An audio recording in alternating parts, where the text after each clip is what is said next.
Pour la petite histoire, comme je vous disais tantôt, mes parents m'ont mis donc à l'épreuve juste après que nous sommes sortis chez le marabout, au moins pendant 45 minutes. C'était dans la ville de Bafoussam, à l'ouest du Cameroun. Ils voulaient comprendre, ils voulaient savoir qui j'étais effectivement. Parce qu'ils ne pouvaient pas comprendre qu'un homme si fort, un homme si puissant, un homme dont la renommée est connue dans la ville, qu'ils me disent que moi, que j'étais un enfant compliqué, que j'ai tout détruit et que je n'appartenais pas à ce monde. Ils voulaient donc savoir exactement qui j'étais. Ils m'ont abandonné dans la rue, ils m'ont donné une distance de 50 mètres, ils m'observaient. Moi qui marchais à peine, j'avais de la difficulté à marcher. Je marchais, parce que vous savez que j'étais fatigué, je ne savais pas ce qui m'arrivait. Donc je marche sous le soleil, je tombe, je me lève. Je dis, mais Seigneur, qu'est-ce qui se passe? Qu'est-ce qui se passe dans ma vie, Seigneur? Qu'est-ce qui est en train de m'arriver? Et derrière, à 30 mètres, mon oncle et ma maman sont en train de parler entre eux. Et pendant qu'ils sont en train de parler, je me rends compte que voici mes yeux. Mais j'ai deux autres yeux derrière la tête. Donc je peux voir devant et derrière en même temps. J'ai dit, mais Seigneur, qu'est-ce qui est en train de m'arriver? Donc je suis compliqué. Je vous dis exactement tout ce qui s'est passé en moi. J'ai dit que je suis compliqué. Je me rends compte que, bien que j'ai des oreilles, j'ai également deux oreilles. Là, il y a mon oncle et ma maman en train d'entendre tout ce qu'ils disent, tout ce qu'ils chuchotent de A à Z. Et lorsqu'ils se présentent devant moi, je leur dis, pourquoi vous dites ceci, ceci et cela? Mon oncle dit, qui t'a dit qu'on a dit ça? Il m'abandonne encore. Il me donne une distance de 100 mètres. Il chuchote encore. Et quand ils arrivent vers moi, je leur dis de A à Z tout ce qu'ils ont dit.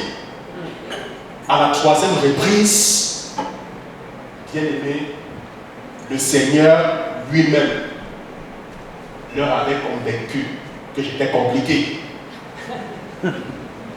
Le Seigneur lui-même leur a convaincu à quel point j'étais compliqué. Au point où ma propre maman n'était plus capable de me toucher parce qu'elle avait peur de moi. Je vous dis une vérité, elle ne parvenait plus à me toucher, à m'approcher parce qu'elle avait peur. Elle était convaincue que j'étais compliqué. J'étais épuisé et puis on était face à une poubelle. Un endroit où on dépose les déchets. Je dis donc à mon oncle et à ma maman, oui, je suis un enfant compliqué. Ça, je vous le dis. Je ne suis pas d'ici, je viens d'un autre monde. Et je pense que c'est difficile de comprendre cela. S'il vous plaît, abandonnez-moi ici. Laissez-moi que je meure. Laissez-moi mon corps ici. Pendant que je parle, je m'écroule donc dans la poubelle. Je fais comme ça, je m'écroule dans la poubelle. Il y avait donc un taxi qui les observait. Un monsieur qui faisait le taxi qui les observait. Le monsieur leur dit, hein, regarde-moi ce père et cette femme. Un enfant est là, malade, vous ne pouvez pas l'amener à l'hôpital. Qu'est-ce que vous faites? Traînez encore une minute là-bas, je vais appeler la police. C'est comme ça donc qu'ils me prennent et puis ils m'emmènent à l'hôpital. Je croyais que l'hôpital était la fin de mes problèmes. Alors que j'avais à peine commencé. J'avais à peine commencé. Et lorsque j'arrive, pendant qu'on y va, j'entends quelqu'un qui dit, je vais te détruire. Tu ne vas pas accomplir l'œuvre de Dieu, je vais te détruire. Je souris et puis je dis, tu ne peux pas me détruire, ce n'est pas possible. Parce que j'appartiens à Christ.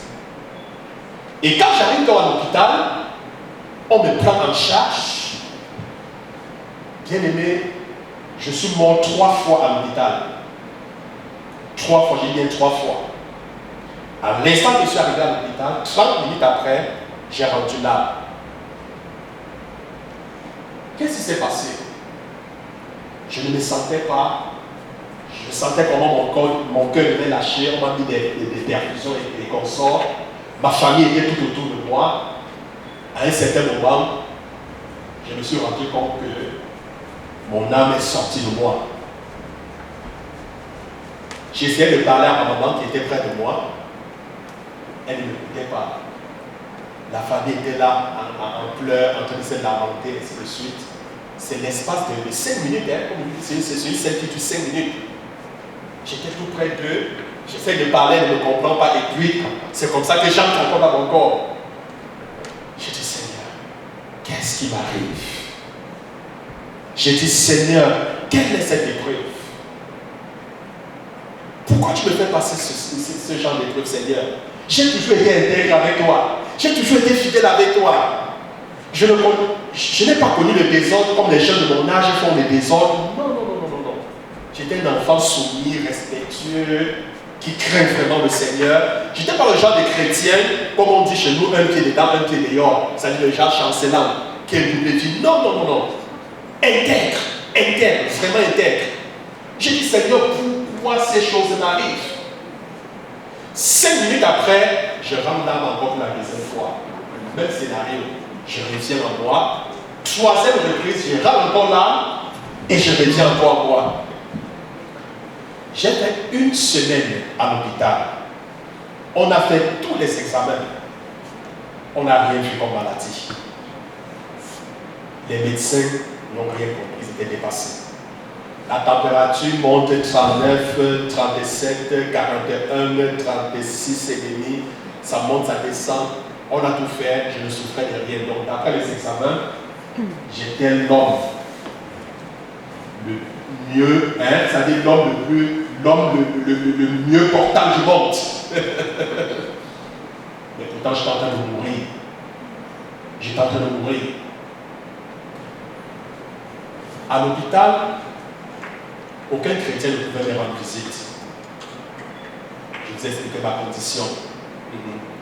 Parce que si un chrétien venait à l'hôpital, pour m'assister, pour prier, pour dire qu'on va prier ensemble, ma famille, je ne sais pas ce qui aurait pu arriver. Donc j'étais abandonné toute seule à l'hôpital. À un certain moment, on me donnait plus les médicaments parce qu'on ne savait pas de quoi je souffrais. On me donnait juste des poches, des NaCl 1,9%, juste en attendant que je meure, que je décède. Entre-temps, j'ai une tante qui allait voir un marabout, qui est venue avec un produit que le marabout a donné pour qu'on me donne. Lorsqu'elle a tendu le produit, je l'ai tout simplement regardé. La façon dont je l'ai regardé, elle a repris ses produits et elle est partie. Parce que le regard voulait dire, ne me tente pas.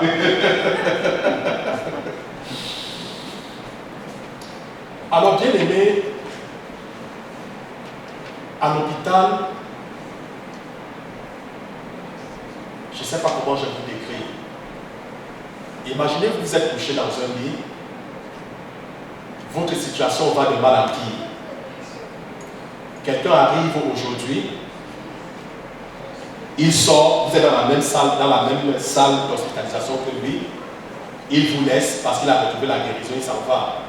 L'autre revient, il sort, il vous abandonne. Vous êtes toujours là, votre état va de mal en pire. Malgré tout cela, parce que même ma famille savait que j'allais mourir, tout le monde savait que j'allais mourir dans ma famille. Ça n'empêche qu'on me persécute. J'étais tellement persécuté, même à l'hôpital, j'étais persécuté à un niveau où une femme, une voisine de chambre, un jour s'est énervée. Elle a dit à ma famille, qu'est-ce que vous voulez à cet enfant? Elle a dit, vous voyez quelqu'un en train de mourir. Quels sont ces genres de paroles que vous pouvez lui donner? Aucun réconfort. Même si cet enfant, même le meurtrier meurtrier, c'est-à-dire même un meurtrier, on ne le traite pas de la sorte. Qu'est-ce qu'il vous a fait pour que vous le traitez ainsi? Je suis resté tranquille. Alors, bien aimé, un vendredi, je me sentais raide. J'avais déjà commencé à blanchir, le corps blanchissait. Je me sentais que les jambes, les extrémités étaient froides. J'étais convaincu, je sentais que c'était la mort. Et puis ce vendredi, j'ai dit, si mon cœur s'arrête, comme ce fut le cas le premier jour que je suis arrivé à l'hôpital, est-ce que je vais encore revivre? Est-ce que je vais revenir? Je voyais la mort arriver. Je disais, Seigneur, donc ce qui arrive aux autres m'arrive aussi. C'est ce que je disais. À quel âge? Je n'avais pas 20 ans, j'étais tout jeune. Je me voyais déjà en train de mourir. Et puis j'ai fait cette prière ce vendredi. Seigneur, pardonne-moi parce que je n'ai pas accompli l'œuvre pour laquelle tu m'as créé. Je me suis mis à pleurer à chaudes larmes. J'ai fait cette prière à haute voix. Sur quoi même les membres de ma famille qui étaient présents ont dit que j'étais dans la sorcellerie, dans un groupe, dans une secte, et qu'on m'a confié une mission. J'ai échoué la mission, c'est la raison pour laquelle moi, les hommes disent, je ne prêtais plus attention à cela. J'étais jeune. Le Seigneur m'utilisait pour faire des choses.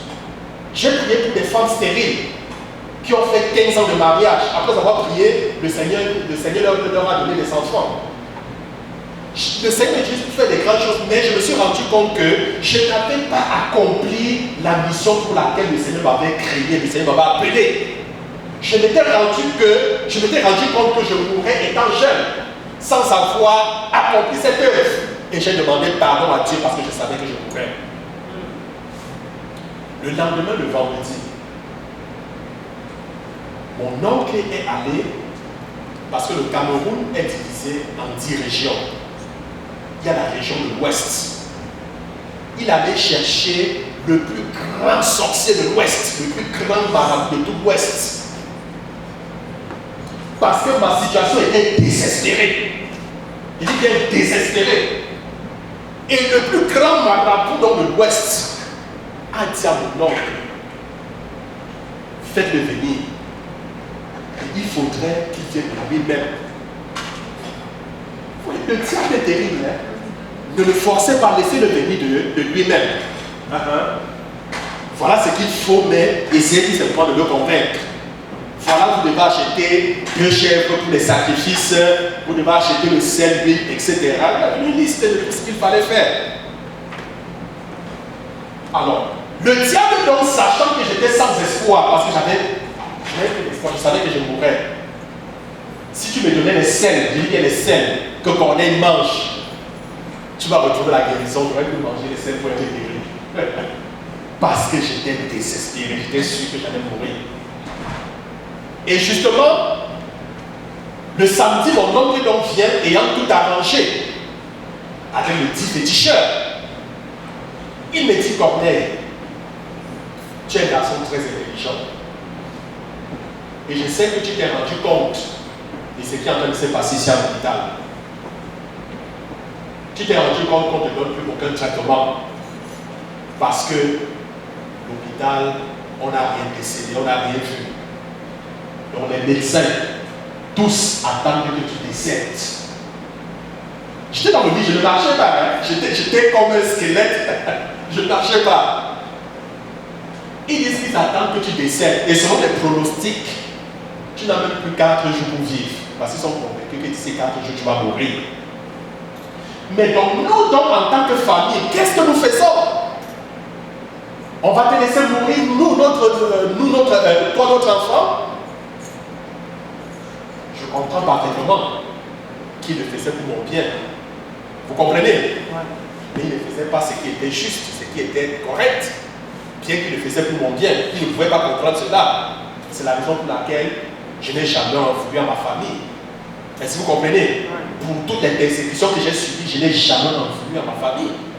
Je n'ai jamais gardé une rancune contre eux pour tout ce qu'ils m'ont fait. C'était tout à fait normal. Moi, c'est comme ça que j'ai perçu. Alors, il me dit donc, j'ai trouvé donc le plus grand marabout de l'Ouest. Il a dit qu'il est capable de m'aider. Et tu sais, ce qui est arrivé la dernière fois, l'expérience passée avec l'autre marabout, il ne voudrait plus que ça arrive. Donc, il me dit donc, on part chez ce marabout, oui ou non. Alors, laisse-moi te dire, si tu dis non, si tu décides de ne pas aller, on t'abandonne ici à l'hôpital. On raie ton nom parmi la liste des enfants de la famille. Tu meurs, on ne passe même pas. On t'abandonne ici. On y va, oui ou non.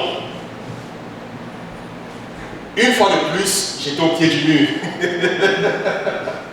Je dis, mais Seigneur, finalement, c'est quoi ma vie? Qu'est-ce qui m'arrive, Seigneur? Qu'est-ce qui m'arrive? Pourquoi cette épreuve? Pourquoi ces épreuves? J'ai dit, Seigneur, j'ai décidé d'être intègre envers toi. Si la solution à mon problème, Seigneur, se trouve chez le marabout, je préfère l'option de la mort que d'aller chez ces gens-là.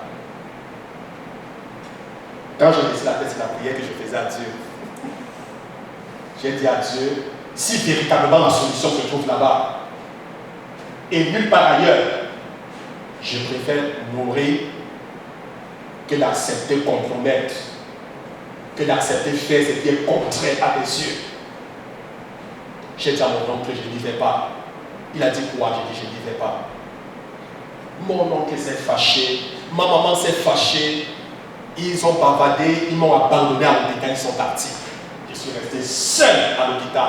Je me rappelle, il était 10 heures. J'avais ma Bible, je la tenais toujours avec moi, sous ma poitrine.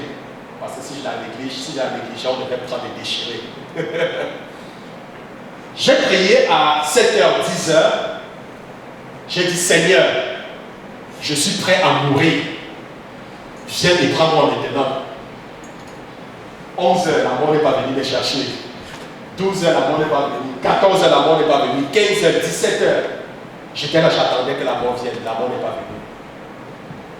Vers 17h, j'entends cette voix qui disait, je vais te détruire. Il dit, mais toi, quelle est ta force? Comment est-ce qu'on peut bien faire pour te détruire? Et justement, je vois une lumière blanche apparaître. Je dis à cette voix, est-ce que tu vois cette lumière? J'entends la voix dire oui. Je lui dis, si tu éteins cette lumière, alors tu seras capable de les détruire. En fait, la lumière, c'est le Seigneur Jésus. Puisque Jésus a vaincu le diable, alors je ne saurais être vaincu. Parce que Jésus a vaincu pour moi. La Bible dit, nous ne sommes plus que vainqueurs. Pourquoi? Parce que Jésus a vaincu. Donc nous avons la victoire. C'est comme ça donc que le diable a fui. Le lendemain, bien aimé, je me suis levé de mon lit de l'hôpital. Je ne marchais pas. Quand on parle du ministère des anges, je crois au ministère des anges. Est-ce que vous comprenez? La Bible dit les anges sont des esprits au service des saints. Donc les anges aident les saints à accomplir la mission pour laquelle le Seigneur leur a confié. J'ai ressenti la force de Dieu en moi. Moi qui ne marchais pas, je me suis levé de mon lit. Je suis sorti de l'hôpital parce qu'on m'avait abandonné. Je suis parti. Ce qui était bizarre, je marchais avec pratiquement un angle d'inclinaison de, comment dirais-je, 80 degrés, mais sans tomber. J'avais l'impression qu'il y avait quelqu'un qui me soutenait à gauche et une autre personne qui me soutenait à droite, de peur que je me tombe. Je ne voyais pas, mais je sentais qu'il y avait deux personnes qui me soutenaient. Et c'est comme ça que je suis sorti de l'hôpital. Ma famille a fait 2 semaines, ils ont passé les communiqués radio, télé, parce qu'ils croyaient que j'étais mort quelque part. 2 semaines après, quand ils m'ont vu, ils ne revenaient pas. Et je leur ai dit, sachez donc que c'est ce Jésus que vous persécutez, qui m'a sauvé. Amen. Mais ça n'a pas empêché que la persécution grandisse, que la persécution s'accroît. La bonne nouvelle, c'est que finalement, ma mère a cru avant de décéder. Elle est décédée en 2014. J'ai dit à ma maman un jour, mon plus grand souci pour toi, c'est où est-ce que tu iras après cette vie sur terre. C'est ma plus grande préoccupation pour toi. J'ai dit à ma mère, cette vie sur terre est une vie misérable. Et moi, ton fils, je me sens mal de te voir souffrir ici sur terre et de souffrir après ta mort. Qu'est-ce qu'il y a de bon sur la terre? Les maladies de part et d'autre. L'hiver, hein? Tu n'aimes pas ça du tout. Comme on dit, fait fret. Hein? Donc, j'ai dit à ma maman, c'est ça ma préoccupation pour toi. Parce que si tu ne connais pas le Seigneur Jésus, laisse-moi te dire, tu vas mourir et puis tu iras en enfer souffrir. La vie sur terre est très courte. En fait, notre séjour sur terre, notre passage sur terre nous permet de préparer notre éternité. Dieu nous envoie sur terre pour préparer l'éternité qu'il nous a donnée. Amen. Si tu ne prépares pas cette éternité, c'est fini pour toi. Tu vas souffrir après ta mort. Tu vas souffrir. Nul ne sait s'il va voir la journée de demain. On espère juste voir la journée de demain. Hein? La vie est très courte. Très courte. J'ai dit à ma maman que l'enfer existe. J'ai pris ma maman parce qu'après des années, je n'avais jamais relaté l'histoire quand nous sommes sortis chez les marabouts, tout ce qui s'est passé, je n'avais jamais causé avec elle. J'ai attendu le moment que le Saint-Esprit avait choisi. Et je l'ai mis un jour au sol. J'ai parlé. Ma maman a fondu en larmes. Et chaque fois quand je passais de ville en ville, certains gens disaient que, hey, le pasteur connaît. Certains gens qui connaissaient ma maman disaient que tu es béni. Tu es un enfant comme ça? Vous avez un enfant comme ça dans la famille? Votre famille est bénie. Elle entendait les témoignages de part et d'autre, ainsi de suite. Donc le jour où je lui ai parlé, la forge en larmes. J'ai décrit tout ce qui s'est passé, Le Saint-Esprit l'a touché. C'est comme ça qu'elle a donné sa vie au Seigneur Jésus. Amen. Et elle s'est fait baptiser. Et j'ai rendu grâce au Seigneur. J'ai rendu grâce au Seigneur. Par la suite, les membres de ma famille, beaucoup ont cru par la suite. Parce qu'il a fallu que je paye le prix fort. La Bible dit, tout ce que vous allez perdre à cause de Christ, vous allez retrouver. Mais si vous cherchez à sauvegarder votre vie, vous la perdrez. Donc je me suis rendu compte que tout ce que j'avais perdu à cause du Seigneur, j'ai récupéré.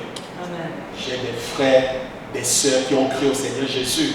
J'ai des tantes qui ont cru, j'ai des cousins, des nièces qui se sont donnés. Donc si je n'avais pas tenu, si je n'avais pas persévéré, ils n'auront pas connu le Seigneur Jésus. Alors, après dans l'hôpital, j'ai dit, Seigneur, moi Corneille, je suis mort. C'est vrai que j'ai dit, moi Corneille, c'est à l'instant je suis mort. Seigneur, si je vis, ce n'est plus moi qui vis, mais je vis pour accomplir ta volonté.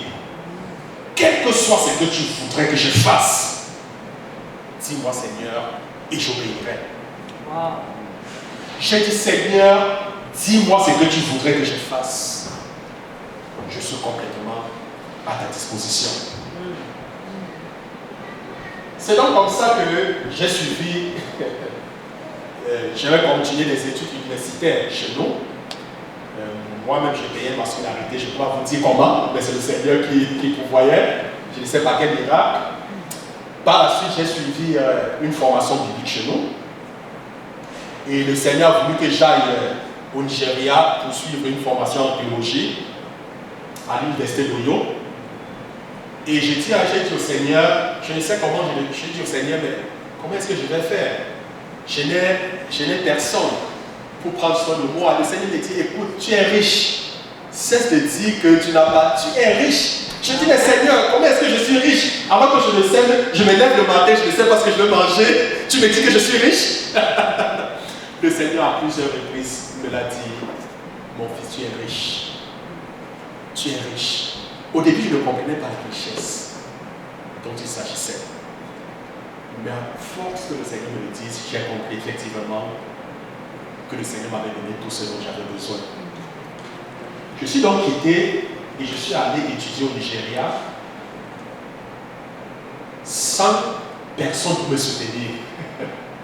Je ne peux vous dire, ma vie a toujours été comme ça. Je ne peux pas vous dire comment est-ce que j'ai fait pour terminer mes études en théologie au Nigeria, dans un pays que je ne connaissais pas. J'avais un collègue, on était au campus, j'avais un collègue. Le peu d'argent que j'avais pour ma session, il est venu, il a volé mon argent. Un pasteur entre guillemets, hein? Il y a pasteur et pasteur, hein? Il est venu, il a volé mon argent. Moi qui me peinais à peine, parce que quand j'avais un peu d'argent, je priorisais ma scolarité et mes documents de classe, les livres. Donc au niveau de la nutrition, je ne mangeais pas normalement comme quelqu'un doit manger. Mais j'étais mieux portant que ceux-là qui mangeaient bien. Parce qu'ils étaient chaque fois à l'hôpital, mais moi je n'ai jamais été à l'hôpital. Parce que le Seigneur me gardait, il me protégeait. Et c'est donc comme ça que celui qui a donc volé mon argent, après avoir volé l'argent, le lendemain il est venu, il a voulu prendre mon téléphone. Parce qu'il avait laissé ma chambre ouverte. La même personne. J'ai dit, mais Seigneur, qu'est-ce qui m'arrive? Je n'ai plus d'argent, je n'ai même pas de téléphone pour appeler. Comment est-ce que je vais faire pour terminer ma session? Qu'est-ce que je vais faire? Je me suis mis à prier, je me suis enfermé, je dis, Seigneur, si tu ne me montres pas qui a volé mon argent, tu me révèles par la personne, je ne sors pas d'ici. Et justement, dans une révélation, le Seigneur me montre justement le pasteur qui est venu en mon absence prendre mon argent. Et puis il dit, ah, donc c'est lui, hein? Et justement, je suis allé auprès du registrar me plaindre. J'ai dit, je sais qui a volé mon argent parce que je m'étais plaint. On a convoqué les conseils, tout ça, on dit, mais qui a pris ton argent? J'ai dit que c'est telle personne. Comment tu sais que c'est lui qui a pris ton argent? Le Seigneur m'a révélé. Il m'a montré exactement comment il est venu prendre mon argent. Il avait porté tel habit. Il est venu prendre. Si vous voulez une preuve physique, je n'ai pas une preuve physique. Mais le Seigneur m'a dit que c'est lui. Le pasteur s'est fâché, il a dit que je l'ai accusé injustement, que ce n'est pas lui qui a pris mon argent. Et puis je lui ai dit, écoute, tu ne finiras pas cette session-ci, parce qu'on va te chasser de l'établissement. Tu es un mauvais exemple. Même pour le troupeau que tu t'en vas perdre. Tu es un mauvais exemple. Parce qu'au lieu de partir, tu détruis. Et c'est donc comme ça, 2 semaines plus tard, le Seigneur l'a exposé. Le Saint-Esprit l'a touché. Que va voler. Le Saint-Esprit l'a poussé, va faire comment? Il va voler. Il allait voler. Et cette fois-ci, on a pris la main dans le sac. Et c'est comme ça qu'on l'a chassé de l'école.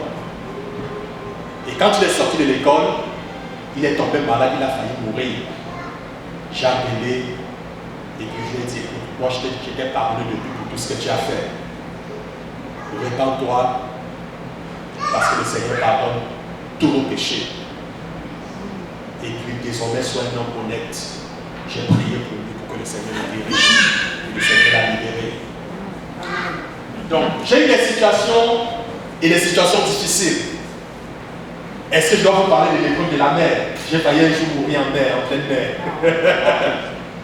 Si vous racontez l'histoire de ma vie, elle est faite de témoignages. Témoignages. Nous avons pris, parce qu'habituellement, soit on prenait le bateau, soit c'est les chameaux. Quand j'étais pressé, je prenais les chameaux. Ça me prenait à peu près 7 heures de temps pour quitter le Nigeria pour le Cameroun, parce que ce sont des pays limitrophes. Le bateau, on passait une journée, et puisque les chameaux sont plus rapides. En pleine mer, les deux moteurs ont lâché. En soirée. Le mécanicien a tout fait, il ne parvenait pas à réparer les moteurs. Les vagues venaient comme une montagne pour nous engloutir. C'est comme ça qu'on était en pleine mer, comme ça. Dans les vagues, l'eau entrait dans la barque. On essayait de retirer, de jeter certaines choses. Tout le monde paniquait. Tout le monde paniquait. J'ai vomi, ça c'est que j'ai failli vomir les intestins. C'est le seul jour que j'ai eu le mal de mer. Je n'avais jamais eu. À un certain moment, je me suis levé. J'ai dit, mais Seigneur, tu es le maître de la tempête. Tu as prié, la tempête s'est calmée. Je me suis levé. Je me suis mis à prier. J'ai pris autorité sur la mer, sur les vents. J'ai imposé les mains sur les machines. J'ai prié. J'ai prié. Et quand, à peine avoir terminé de prier, on s'est rendu compte que les vents se sont calmés. La mer a commencé à se calmer. Et à l'instant où le titre allait démarrer, les moteurs ont pris. Les moteurs ont pris. Et quand je priais, même le musulman, quand je disais au nom de Jésus, il disait Amen. Il dit Amen, mon pasteur. Que Jésus vienne nous sauver. Et finalement, même le musulman, il a donné sa vie au Seigneur Jésus. Amen. Gloire à Dieu. Donc, bien aimé, ces épreuves, comme je vous disais, m'ont façonné, m'ont bâti, m'ont amené à développer une confiance totale et absolue en la personne du Seigneur Jésus-Christ. Je suis venu ici comme étudiant, mais l'école n'était qu'un appart. En réalité, le Seigneur m'appelait pour son œuvre parce qu'il me l'avait dit avant. Il me l'avait dit avant. Et c'était que dans mes plans, dans mes prévisions, je ne serais jamais venu ici. Je ne serais jamais venu. Voilà, je ne serais jamais. Le Seigneur m'a dit en fait qu'il avait une mission particulière pour moi ici. Et qu'il y avait des personnes qui étaient dans le besoin. Et puis, il voudrait donc l'utiliser pour pouvoir apporter, pour pouvoir agir dans la vie de ces gens. Et quand j'arrive donc, le Seigneur me conduit donc vers le pasteur Labelle, comme le pasteur l'a dit tantôt. Donc je suis à Montmagny. Et avant la pandémie, on organisait des programmes de délivrance que j'organisais une fois par mois. Des moments vraiment de manifestation intense où des personnes recevaient des guérisons. Malheureusement, la pandémie est venue justement interrompre le programme. Donc, le pasteur, peut-être je ne devrais pas en parler, le pasteur va vous en parler. Et je pense également que ma venue ici, par à l'église de Malade dans cette assemblée, ce n'est pas le fruit du hasard. Et pour ceux qui le connaissent, je suis quelqu'un, je ne marche jamais au hasard. Oh, jamais, je ne marche jamais au hasard. Jamais au hasard. Et quand je vais quelque part, ça n'a jamais été le fruit du hasard. C'est parce que le Seigneur a quelque chose de bien particulier à faire à cet endroit. Amen. Donc moi je pense que il y a des choses en plus de ce que vous avez déjà que le Seigneur voudrait accomplir. Vous savez, le Seigneur a donné à l'Église des dons. Il y a 5 dons ministériels.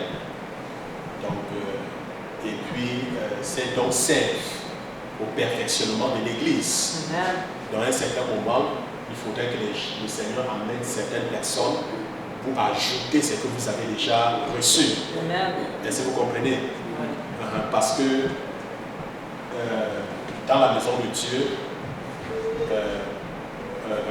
ce que la main fait, ce n'est pas ce que le pied peut faire. Ce n'est non plus ce que la bouche peut faire. Nous sommes tous des membres du corps de Christ. Et chaque membre a une utilité bien spécifique. Et Dieu utilise donc chacun pour pouvoir perfectionner son œuvre. Donc j'ai tout simplement compris que le Seigneur veut que je sois ici pour une œuvre bien particulière. Bien particulière. Bien. Donc, j'ai des assemblées au Cameroun. Comme je vous disais, j'ai implanté plusieurs assemblées au Cameroun. Bien que je sois ici, il y a des pasteurs en charge. Donc, on s'appelle de temps en temps. Et souvent, je vais au Cameroun pour des programmes que j'organise. Une fois par an, j'organise très souvent dans une localité éloignée des programmes de santé gratuits et d'évangélisation. La santé, en fait, c'est un appât pour attirer les gens. Alors, le programme rassemble plusieurs médecins. Donc, il y a des médecins qui sortent un peu partout au Cameroun qui viennent, il y a des infirmiers, il y a des personnes qui travaillent pour la Croix-Rouge qui viennent. Et puis, on offre des soins de santé gratuits aux populations. Je vous expliquais tantôt comment est-ce que notre système de santé est fait, sans toutefois entrer dans les détails. Donc il y a des gens chez nous, il y a des personnes, parce qu'elles n'ont pas les moyens, d'aller se faire diagnostiquer une maladie, et de se prendre en charge, font dans l'automédication. Et nous connaissons tous les risques de prendre les médicaments à tâtons. Donc nous donnons donc ainsi la possibilité à ces gens-là de se faire consulter. Non seulement de se faire consulter, mais on fait également des examens de laboratoire gratuitement. Et les traitements sont offerts aussi gratuitement. Nous visitons aussi des détenus dans des prisons. On leur apporte des denrées alimentaires, des vêtements. Donc c'est vraiment un très grand événement qui est organisé chaque fin d'année. Donc on choisit une localité selon que l'esprit oriente. Donc on s'en va dans cette localité éloignée et puis on mobilise des personnes, on tient des événements. Très souvent il y a des centaines et des centaines de personnes qui viennent au Seigneur suite à ces événements, qui croient suite à cet événement. Amen. Suite à cet événement. Et en passant dans l'organisation du programme, j'ai aussi fait des études en communication parce que je suis j'ai une licence en fait en communication marketing. Donc très souvent, j'élabore ma propre stratégie de communication par rapport à l'événement. Donc avant de tenir l'événement, je vais dans les lieux, je fais ce qu'on appelle une étude de marché. Donc même au niveau des médias, quels sont les médias les plus écoutés, ainsi de suite.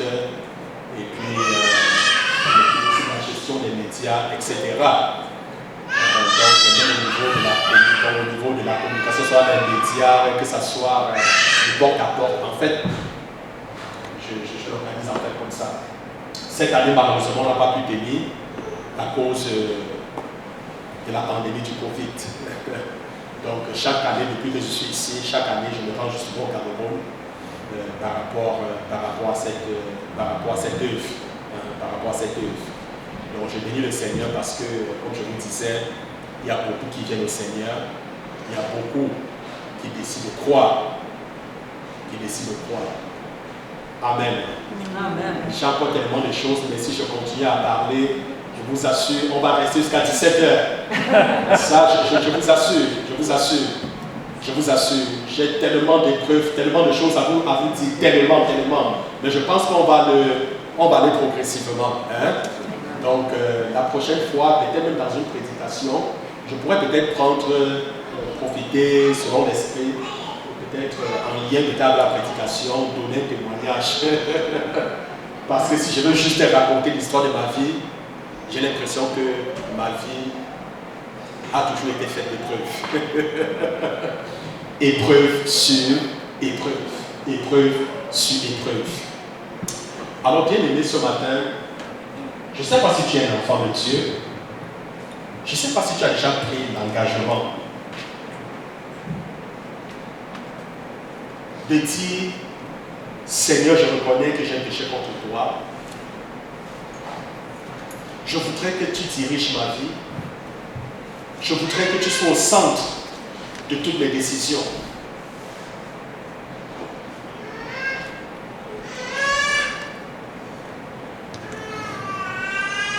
Si tu es ici ce matin et que tu n'es pas convaincu qu'après la mort, tu iras au paradis, je vais prier pour toi, c'est très important. Amen. Jésus a dit, à quoi sert à l'homme de gagner l'univers s'il perd son âme? Vous pouvez tout avoir ici-bas, mais si vous perdez votre âme, cela ne vous servira à rien. Un jour, dans Jean chapitre 3, à partir du premier verset, Nicodème était un dignitaire religieux. Nicodème était un pasteur, un docteur de la loi, quelqu'un qui enseignait les Saintes Écritures. Il ne savait pas ce qu'il fallait faire pour être sauvé. Imaginez-vous que je me tienne ici, moi qui suis votre encadreur spirituel. Si je ne sais pas ce que je dois faire pour être sauvé, ce n'est pas le peuple qui saura. Amen. Parce que la Bible dit si un aveugle conduit un aveugle, les deux iront tomber dans un trou. Alors, Nicodème donc est allé de nuit pour rencontrer Jésus. Vous savez pourquoi il allait de nuit? Parce qu'il ne voulait pas qu'on sache que lui aussi il suit Jésus. Il y a des personnes comme ça qui ont honte de Jésus. Ils ont honte de s'engager parce qu'ils ont peur que les gens vont dire que mais toi aussi tu es chrétien. Alors il est donc arrivé de nuit avec toute la honte, ne sachant comment aborder la question, dit Rabbi, c'est-à-dire maître. Je sais que tu viens de Dieu et que nul ne peut faire tout ce que tu fais si Dieu n'est avec lui. Jésus, connaissant dans son cœur et sa préoccupation, lui dit, Nicodème, je te le dis en vérité, si un homme ne naît pas de nouveau, il n'entrera pas dans le royaume de Dieu. Nicodème lui dit, comment un homme peut-il naître alors qu'il est vieux? Faudrait-il qu'il se fasse tout petit, qu'il entre dans le sein de sa mère et que sa mère l'enfante de nouveau? Jésus lui dit, non, Nicodème, ce qui est né de la chair est chair, ce qui est né de l'esprit est esprit. Pour entrer au ciel, il faudrait que vous naissiez d'eau et d'esprit. Jésus a dit, allez et prêchez la bonne nouvelle à toute la création. Celui qui croira et qui sera baptisé sera sauvé. Mais celui qui ne croira pas sera condamné. Bien-aimé, l'enfer est aussi réel que votre existence sur la terre. L'enfer est plus réel même que votre existence sur la terre. Certaines personnes pensent que l'enfer, c'est quelque chose d'imaginaire. Bien-aimé, c'est un endroit à ne pas y aller. Jésus a payé le prix il y a plus de 2000 ans. La Bible dit le salaire du péché, c'est la mort. Mais le don gratuit de Dieu, c'est la vie éternelle. Et la Bible dit, celui qui croit au Fils a la vie. Mais celui qui ne croit pas au Fils n'a pas la vie. La mort que tu allais mourir à cause de tes péchés, Christ a pris cette mort. Il est mort à ta place. Il a payé ta dette. Tu n'as aucun prix à payer. Parce que Jésus l'a fait pour toi. La seule chose que tu as fait ce matin, c'est de reconnaître ce prix. C'est d'accepter ce prix. Jésus dit, la Bible dit, il est l'agneau de Dieu qui ôte le péché du monde. Jésus dit, je me tiens à la porte de ton cœur ce matin, je frappe. Si tu ouvres ton cœur, mais le Seigneur viendra habiter en toi. On n'est pas jeune. On n'est pas trop jeune pour ne pas aller en enfer. Est-ce que vous comprenez? Bien-aimé, le Seigneur nous a tant aimés. C'est la raison pour laquelle il a donné son Fils. Son Fils unique, Jésus-Christ. Afin que quiconque croit en lui ne périsse point, mais qu'il ait la vie éternelle. Regarde ta vie sur terre. Quelle est l'espérance de vie aujourd'hui? On parle de 80. C'est plus élevé chez les femmes que chez les hommes. Combien atteignent l'âge de 60 ans? Combien atteignent l'âge de 80 ans? Combien atteignent l'âge de 100 ans? Même si tu vivais 100 ans, c'est comme un jour. C'est très peu. Mais pourquoi pas préparer ton éternité? Pourquoi pas préparer ta demeure éternelle?